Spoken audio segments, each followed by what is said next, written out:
And by creating this fear, it also created the possibilities of the arming of people in order to protect themselves against slave violence. And I think you've indicated at least 3 insurrections, Alana, dealing with Harper's Ferry, John Brown, with Nat Turner, and Stono Rebellion, and etc. Now let's move on beyond the South, beyond the Civil War, and talk about some of the other things that helped to create that kind of violence in the South after the institution of slavery came to an end.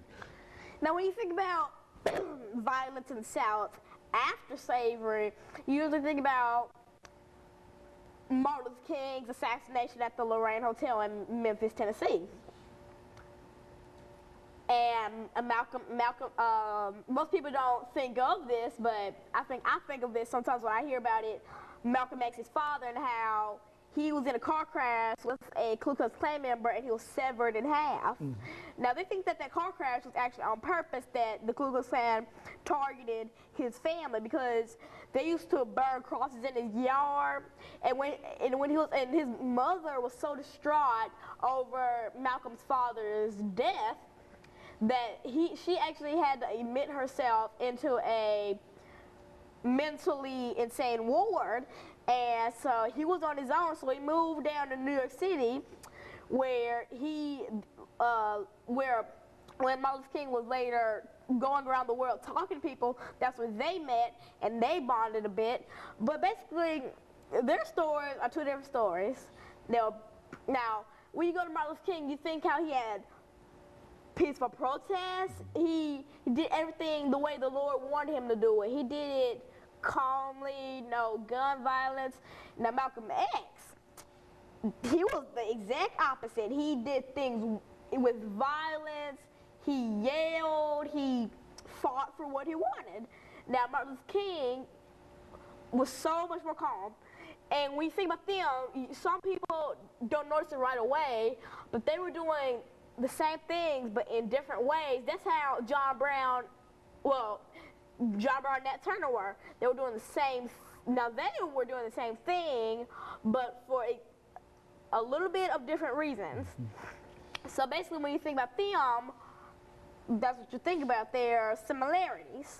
And then the gun violence is present throughout this. Now, one of the more famous incidents I think you've mentioned to me earlier had to do with the Emmett Till. How did Emmett Till fit into all of this gun violence and this violence that was in the South? Well, Emmett Till was a young boy when he was kidnapped from his Mississippi home, where the Ku Klux Klan pistol whipped him, gouged out his eyes, completely did so much to him, all because he allegedly flirted to a white woman when she asked him to. So if he didn't do it, you could only imagine what would happen if he didn't do it. But when he does something that a white lady asked for, he gets murdered. What would happen if he didn't do what she asked for?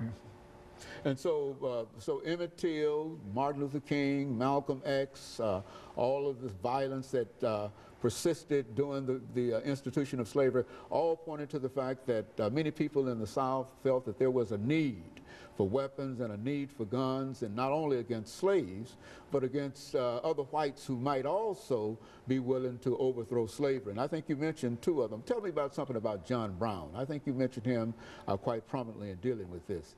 Now, John Brown had the raid at Harper's Ferry, and he was basically a lot like Nat Turner, but there were 2 different times, different places.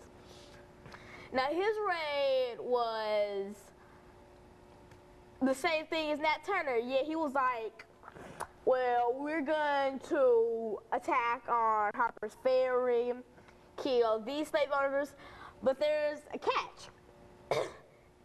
John Brown was Caucasian. He was an abolitionist.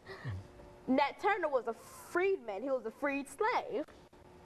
And now, back then, they had no idea what John Brown was going on, because they thought, he's white, he doesn't stand up for slavery, he owned slaves, but it wasn't like that.